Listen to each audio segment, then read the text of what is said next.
All right, well, continuing on with threading, let me get the share screen going. I want to just show you um, this one.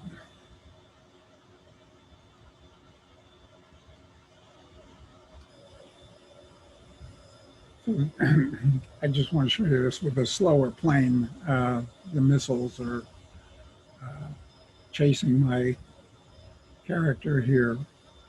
I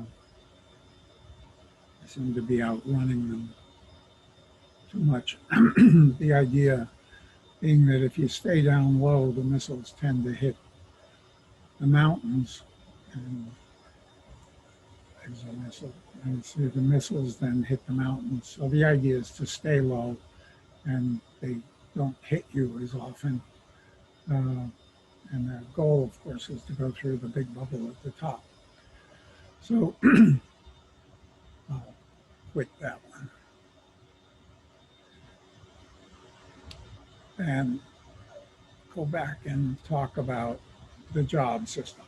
So this came into existence in Unity 2.18, and it handles the threading. The Unity manual has a fairly good description of jobs, and I've also provided a link to Stella Canaflax's GitHub that has a nice set of examples as well. The job system is built on top of threads, just like the 2017 version. And as such, it's dealing with things like race conditions and dependencies and atomic operations and memory contention and other things. But happily, most of these details are taken care of internally. It has a safety check system that will warn you if any of these conditions are violated. Now, the style of Unity's job system is SIMD, SIMD, single instruction, multiple data. The idea being that you perform the same operation, the single instruction, on lots of independent objects in parallel. That's the multiple data. And the job system seems to be aware of how many threads your computer has, and it provides you with job threads that we can utilize. I'll show you these in a minute in the timeline. Um, as with the system that I talked about before, the C# threads, data used by jobs has to be copied into the thread. So any modifications are not available in the main thread. Same kind of idea. The Unity API can't work from a threaded job. Now, the exceptions to this are the native container types. These are special safe data arrays. They're a wrapper for data that is designed to be shared between the job thread and the main thread. And these can be taken into a job and brought back from a job. Now, the basic, the native array type is basically the MD part of SIMD, the multiple data. Um, um, More advanced systems like the ECS, the entity component system, adds other types, a list, a hash map, and a queue native container type. And there's also a preview job system that has some other types as well. I won't talk about them. Now, the native containers have to be declared like any other array. And they have three possible allocator options. One is temp, which is the fastest, but it's only good for one frame. So generally, we don't use this with jobs. There's a temp job that's good for 4 frames for relatively small jobs that'll be completed in 4 frames or less. And then there's the persistent, which of course is slowest, but it's good forever and can be done with really long jobs. The simplest job is the iJob. And we implement these jobs as structs. Um, the struct has a name, my job, and this iJob type that it extends, and it has the entities that live within inside it. These are kind of like the global variables of the job. And here, and they're also the input and output. Um, Here I have a float A and B, and I have a native array result, and the execute method, which any of these iJobs have to have, is going to execute this in parallel. Now, there's not much going on in parallel here, except that I could have more than one of these my jobs active. Now, scheduling a job, which we have to do, the struct, all it does is set up what the job does, but scheduling it, which we frequently do in the update function, first we have to create our native array. So native array type float M result is a native array float with one entity in it. This is kind of like declaring the size of our ordinary arrays. And here's the allocator as a temp job. So it's good for 4 cycles. And I make a variable job data that is of type my job. That's what I made up here. Here's a my job. And it's a new my job. And here I'm assigning the data. A gets 10, B gets 10, and the result gets the native array that I've made up here that has 1 slot in it. So now the job's all set up. The data has been copied into it, and it's ready to run. We need to schedule the job with the job data. That's the name of my job here, schedule, and this returns a handle. The handle is what we watch to see if the job has completed. So handle complete will block until that job is finished. This is a blocking routine. So the magic of the native array is that they're both copied into and out of our job. And so now that I've come back here, mResult has the answer that I got from adding A to B in there.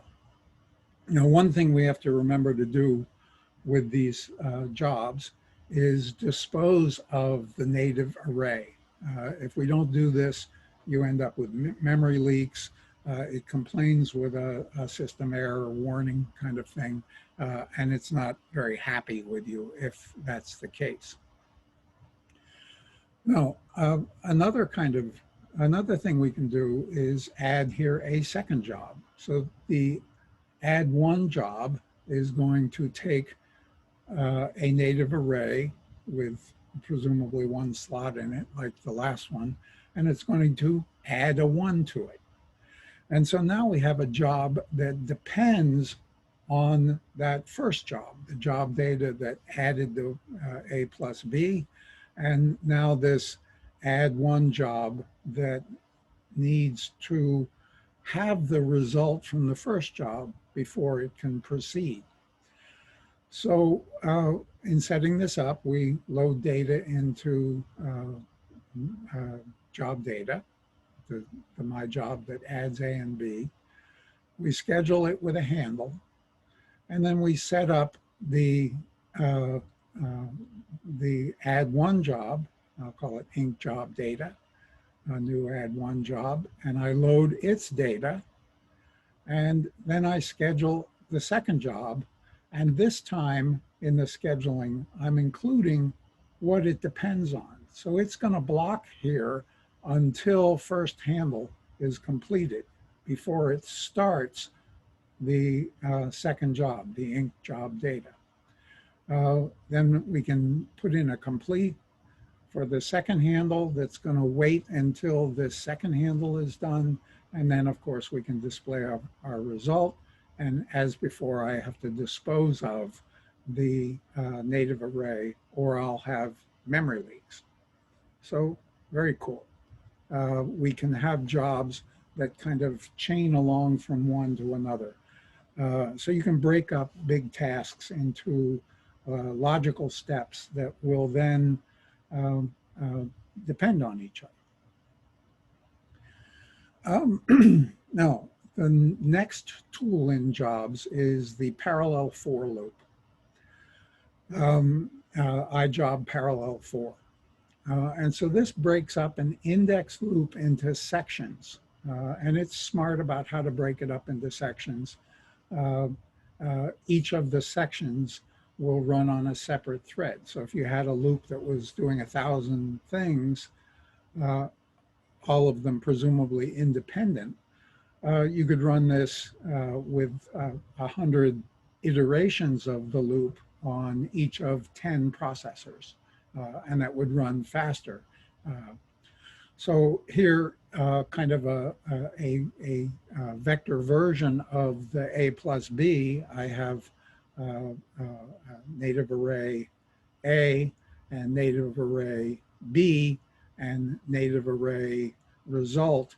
And notice, since I'm not modifying A and B, I can make them read-only. This makes the code more efficient, faster, because it doesn't have to do any copy back of the result. And here's the execute loop, which has the loop counter, but I don't have to say for I equals 0 to whatever. It takes care of all of that for you. And this is going to go through and add AI to BI and store the result in result I. So very cool, parallel loops. So scheduling this kind of thing, if I'm going to have 100 entities, I need a native array with for A and B with number in them, and one for result with number in them. I need to load some values in there to manipulate. I need to set up a job data, my parallel job, with M underscore A and A, M underscore B and B, and M underscore result and result. And I'm going to schedule the job with one execute per index in the results array. This is one item per batch. Often, if you have a really long one, you can set it to some larger number that'll kind of force it to divide it up in particular ways. But this schedule with the result length, that's how many items we're going to have in here. It's basically number. Again, wait for the job to complete, do something with the results, I don't know what, and then remember to dispose of the 3 native arrays that I made up here. I'm going to stop here, and I'll come back and I'll talk about the next tool, the iJob parallel for transform. This one I'll introduce in the context of that n-body problem that we worked on a little while ago. So I'm going to stop the sharing, and I'm going to end the recording, and I'll come back in a minute. I'll see you. Bye.